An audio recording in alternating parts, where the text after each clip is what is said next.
Attorney, ano po ang susunod na mangyayari? Anong inaasahan natin ngayong pinangalanan na yung mga co-accused ni FPRRD?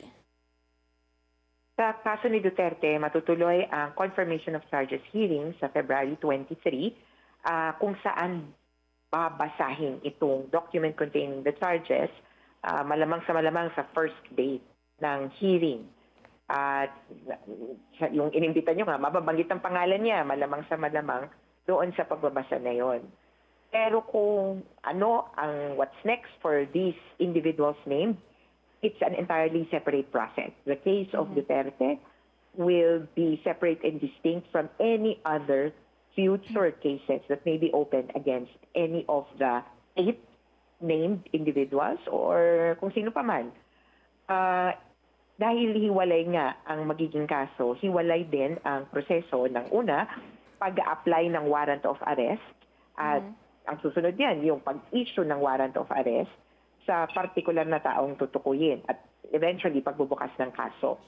The identification of the persons against whom warrants of arrest will be applied against is a matter of prosecutorial discretion or prosecutorial strategy.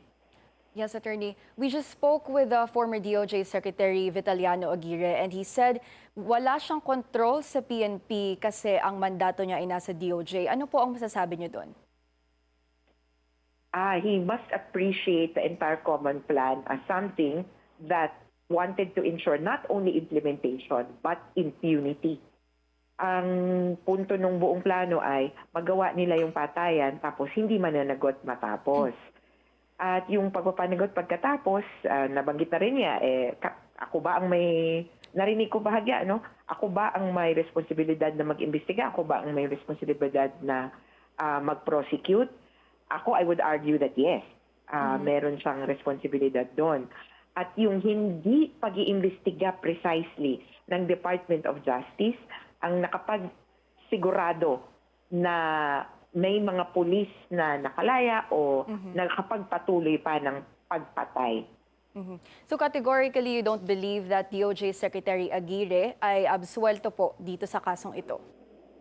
Oh yes, definitely. If the ICC says he's part of the common plan, then I would have to give it to them that they have evidence that points to him as part of the plan. Take note also that that's not the only reason why he's being charged, that he was DOJ Secretary. No. The document also indicates his ties, his role during Duterte's term as mayor. So it goes deeper than that. It's not only the war on drugs as we know it, but it's also the Davao Death Squad killings.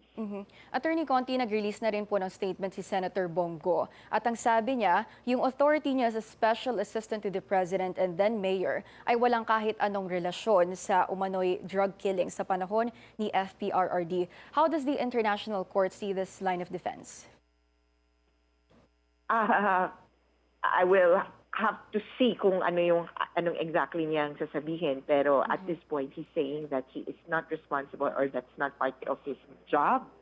Unfortunately, hindi kasi yung argument. So this is going to be a matter of facts and based on evidence, syempre, iba yung hawak malamang ng ICC na impormasyon patungkol dun sa relationship nila. Of course, it's easy to say that on the face of things, on the assignment as special assistant to the president, it may not have been written. But then again, where do you really see an instruction on paper that says kill them all? Diba? So, ito pong war on drugs na ito at yung buong nangyari nung panahon ng nanunungkulan si Duterte, hindi naman sinasabi ng ICC ay nakapapel yan sa pangkalahatan. Kaya abang po tayo dun sa hawak na ebidensya ng korte.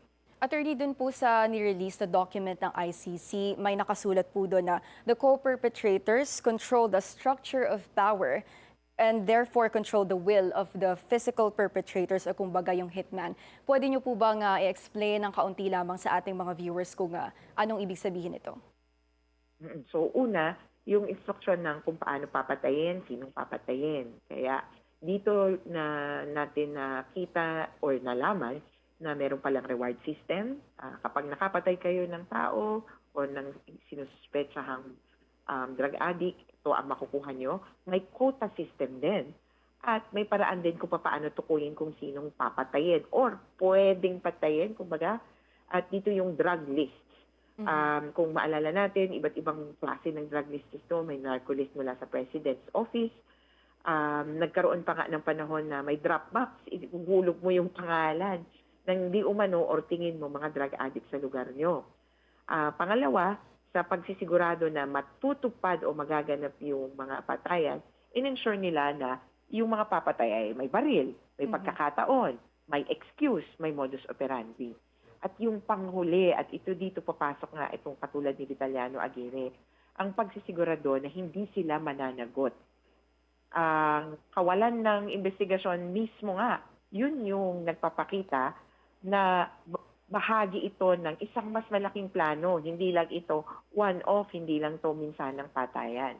At ultimo, sa pangkalahatan, makikita natin to dun sa mga bilang ng napatay. 7,640 di umano ang namatay sa drugs operations sa panahon ni Duterte. Hanggang 2022 naman ito. Pero palagay nyo ba, hindi ba magtataka dapat ang Department of Justice na ganito karami ang namamatay sa lansangan? Kaya kailangan tingnan ito ng pangkalahatan and reading between the lines or reading behind what is written. Yes, Attorney. May aasahan po ba tayong arestuhang pwede mangyari bago ang confirmation of charges sa February 23?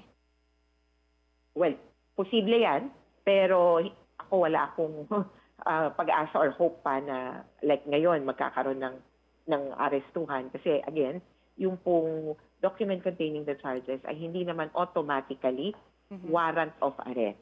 Kailangan pa pong hiwalay na proseso para mag-apply at mag-issue. So, ang mag-a-apply, prosecutor, ang mag-i-issue or mag-a-approve ay ang pre-trial favor. Medyo mahaba-habang proseso yan. At iba pang usapin yung implementation o yung mismong service ng warrant. Kaya, di ko alam kung kakayanin yan. Mag-iisang linggo na lang, February 23 na. Yes, Attorney. Maraming salamat, ICC Assistant to Counsel Attorney Cristina Conti. Salamat din. Ingat.